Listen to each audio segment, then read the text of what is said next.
All right, so my name is Patrick Rennich. I'm currently with Aloft Research Corporation, but formerly I was with SRI International, which is where Lauren Y. and myself led the effort for the CubeSat imaging radar for Earth science, also known as CIRES.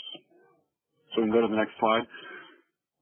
So CIRES is designed as a interferometric SAR instrument to measure the very fine details of Earth's surface deformation that occurs from geophysical phenomena like earthquakes, looking at the evolution of a volcano, looking at how, for example, an ice field shifts on glaciers. Now, sometimes these deformations are large, as with the aftermath of a landslide, that there are some large deformations. But most of the time, folks are interested in seeing the very fine, the very small deformations, the sub-centimeter level deformations, to really understand what's, for example, the very fine deformations of the flank of a volcano can tell you things about what's happening with the magma underneath. And INSAR has proven to be a very capable technique to get these precise, these sub-centimeter type of measurements. But the problem that CIRES is trying to solve is that too often the existing systems, particularly for spaceborne, those systems revisit these areas only once every week or two.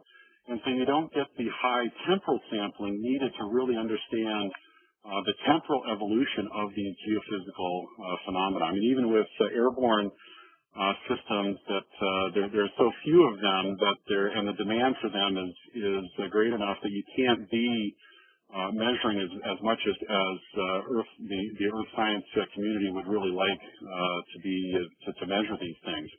And so that's the problem that CIRES is going after. Go ahead and go to the next slide.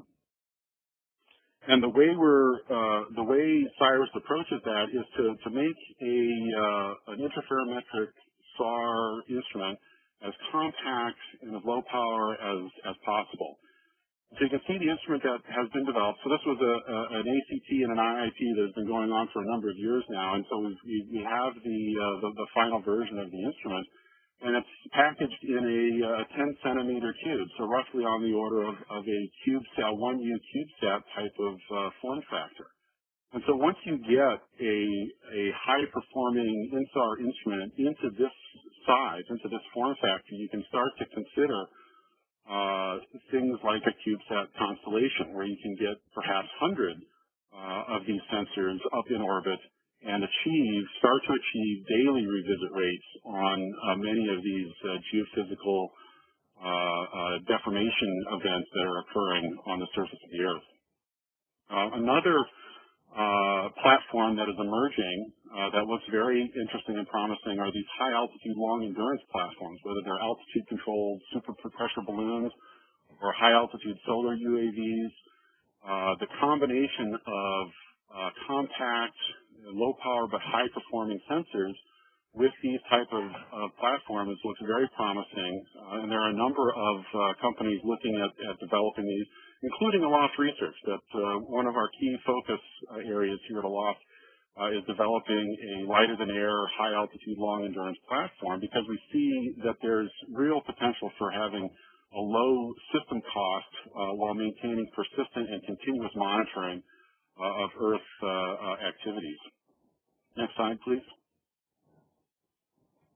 So a few months ago, we took the sensor out to a test site in Indiana and observed an array of corner reflectors. There's 6 corner reflectors spaced on the ground, and we incremented their height in very precise ways by 5 millimeters, 10 millimeters, and 30 millimeters, while we flew passes, interferometric passes with the CIRES sensor by these corner reflectors. So you can see the CIRES sensor and its mounting structure mounted into we put it into a skydiving aircraft where we could look out the side of the side door. Most of that structure that you see there is just to support some of the auxiliary systems like the power supply and the antenna The CIRES sensor itself is the small box that's in the center of that the structure there. So we collected a lot of data, a lot of interferometric data, in order to demonstrate the sensitivity of this compact instrument. But before that, we had to make sure that everything was calibrated precisely. So we can go to the next slide. So there's a number of calibrations to make sure that all the errors were worked out of the system. Things like the fast time calibration, we were able to get down to the 10 picosecond level of timing synchronization between the different passes, estimating the beam pattern down to about a dB or so for the particular antenna that we used for this demonstration. And perhaps most critically are the track errors. That a flight trajectory, an airborne flight trajectory, can be quite different in terms of its smoothness from a spaceborne flight trajectory. We wanted to make sure that those track errors didn't influence or didn't corrupt our ability to really determine the sensitivity of the sensor of the instrument itself. Similarly, for the terrain errors, residual terrain can impact your ability to measure height deformations, and so we also calibrated that component out of the system as well. And so once we've accomplished all these different calibrations on the radar instrument, we were able to then demonstrate the sensitivity to these deformations, these height changes that we did on the ground. And we can go to the next slide. So here's in the upper left is an image of the scene where you can see the 6 different corner reflectors laid out in an array there, the A through F. And actually corner reflector A and corner reflector F were maintained as stationary throughout all the passes, and it was only B, C, D, and E that were moved in these very controlled ways. That we moved them by, like I said before, 5 millimeters, 10 millimeters, and 30 millimeters. And so there's an example interferogram that once we've accounted for all these potential errors and calibrated the system, we can see very clearly that these sub-centimeter level changes show up as phase distortions, phase changes within that image. That for B, C, D, and E, you can clearly see the different phase relative to in particular A and F, but also to the background of the rest of the interferogram. And we tabulated all the different pairs. We had 15 interferometric star pairs. And tabulated the results in the lower left. And we achieve an errors on the order of millimeters, that 2 to 3 millimeters in mean error, and similarly for the standard deviation of the errors.